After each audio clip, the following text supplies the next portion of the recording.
Hello, my name is Nicole, and thank you so much for taking this time out to listen. Today I titled this message, Blocked Out. Blocked Out. Some of you all have experienced being blocked out of establishments, clubs, churches, family events, even relationships. Blocked out. Some of you are going after jobs. Others are looking for opportunities. But every time you turn around, you feel like you are being blocked out. When we define what block means, according to the Webster's Dictionary, it says to stop up or close off, obstruct, to hinder the progress or advance of, to prevent normal functioning of, to mark the chief lines of, to shape on, with, or as if with a block, to secure, support, or provide with a block. We're not talking about support or provide, but we are talking about stopping up, closing off, obstructing, hindering the progress.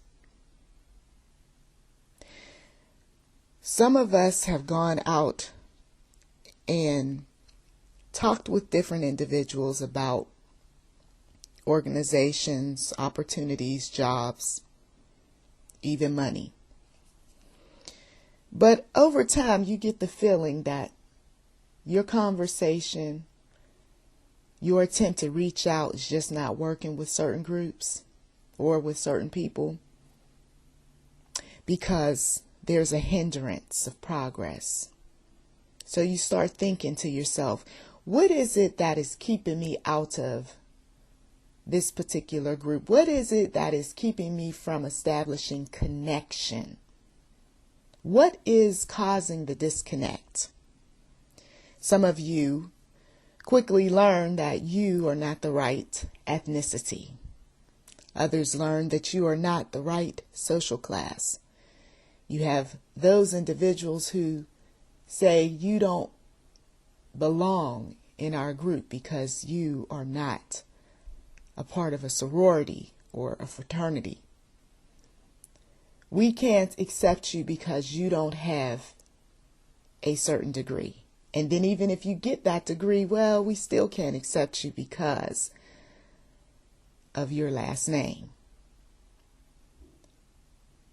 Sometimes people will put up a block simply because they have some issues that may not have anything to do with you, but their issues stem around their love of money. Block, being blocked out. When I looked up obstruct, pretty much means the same thing. Some of you all, you have felt like you just can't make it in whatever it is that you're trying to accomplish. Obstruct, to block or close up by an obstacle, to hinder from passage, action, or operation. Impede, to cut off from sight. When you decide to do something to help yourself, do something to exact revenge on someone, do something to make life better, do something to give you what you believe is some peace. You have to weigh the pros and cons of whatever your action or inaction might be.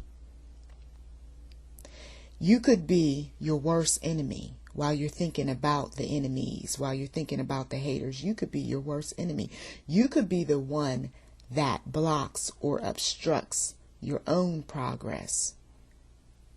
It's bad enough that the haters, the enemies, the snitches, and all of that other stuff, all those other people don't like you, don't want you coming around, even blackballed you, casted a negative vote upon you, said, no, she can't come here, he can't come here, or even prematurely got rid of you for any number of reasons. If I'm stepping out and doing what I feel is right without seeking the Lord, if I'm making a decision for my own personal best interest, but I'm not thinking about the future, I can be my own worst enemy. Like I said, it's bad enough that you have the haters, you have the, folks that don't like you. But then when you bring things upon yourself because of any number of reasons, and none of those reasons really align with God's will, you're causing unnecessary hardship for not only yourself, but possibly your family too. Judas Iscariot, the traitor, right? The snitch. His love of money, possibly a jealousy, greed,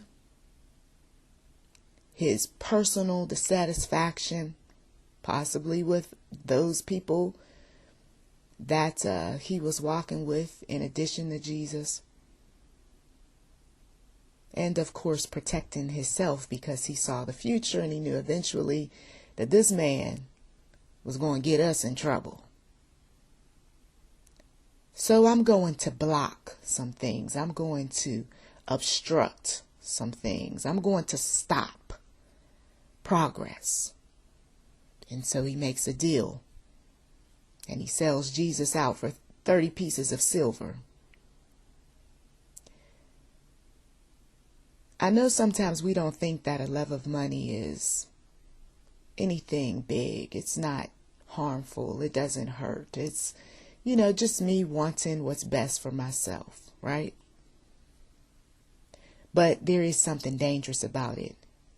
And Judas Iscariot is one of the best examples in the Bible.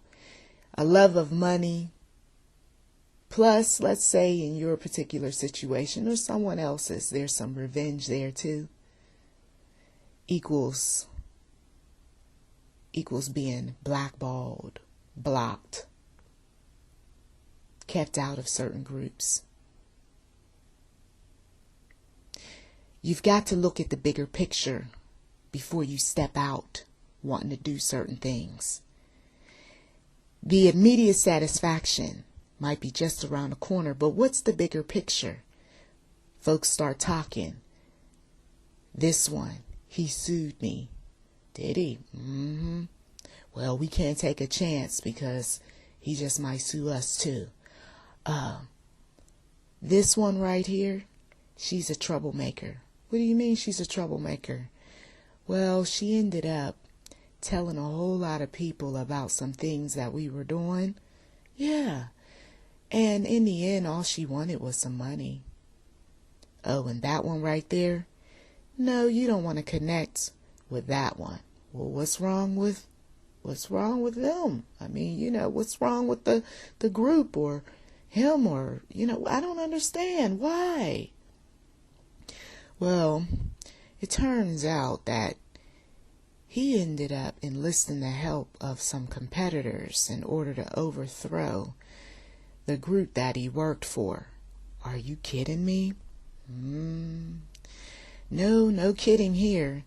That one you got to watch out for. Okay? Do you see what I'm saying here? Can you envision some things? Can you think of some stuff that happened to some people or possibly yourself? You got the immediate satisfaction, you got the glory, you got the fame, but then over time when you wanted to reach out, towards some folks and can you please help me with this, that, and the other, you realize quickly that you weren't a part of the club anymore. You realize that you were blackballed. You realize that some folks had casted a negative vote on your kind, on your type. You realize that, this isn't coincidence, this isn't happenstance, and this person didn't just forget my phone calls. This person really knows some things about me. This person really doesn't like me. This person has checked out my background. This group has looked at me as a problem. Weigh the pros, weigh the cons. Check out the risks. Is it really worth it? Is it really worth it? Is this what you really want?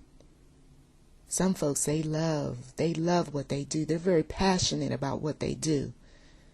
But at the same time, they also know that there's some things that have taken place that cause some problems for them as well as their loved ones.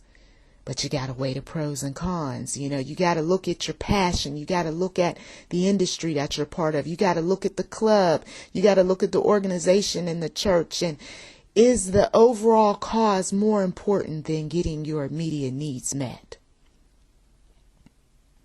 Something to think about before we go doing some things that could cause many problems in the long term or possibly short term. Judas did something that actually helped in the long term.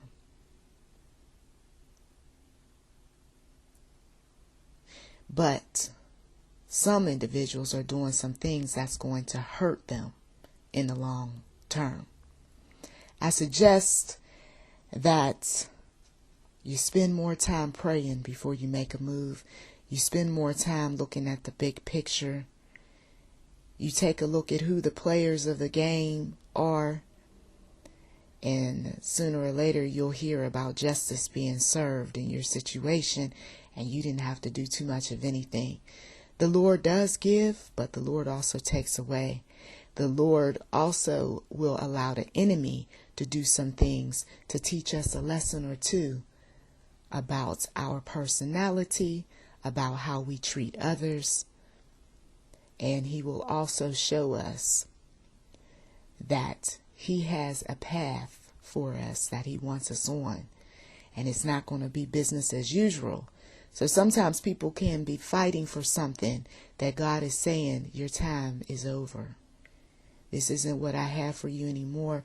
And when you step out, know that the door is being closed for good, depending on what the situation is. Then there are others who they're stepping out. And when they step out, many doors are going to open, but it's not necessarily the ones that they think. And sometimes that disappoints some folks because they're looking in one direction and God is taking them somewhere else. Sometimes people are shooting themselves in the foot, but then over time, there's some light at the end of the tunnel. God doesn't reveal everything, of course, but sometimes we get a message, we get the memo that says that this is part of what's taking place. Are you willing to go all the way, or are you willing to sit back and just watch the movie? Are you willing to go elsewhere, or are you willing to stay where you are and raise up some hell, if you will? Can your heart, can your mind, can those around you withstand all of the pressure that is to come? Weigh all the pros and all the cons. And also pay close attention to why people don't want you to be a part of their club, why people have kicked you out, why people have terminated you, why people are hell-bent on hurting you. But don't stay in that setting too long. Don't stay in that space too long. Talking, analyzing, planning, and meditating on why people do what they do. You'll always get part of the truth, but you'll never get the whole truth.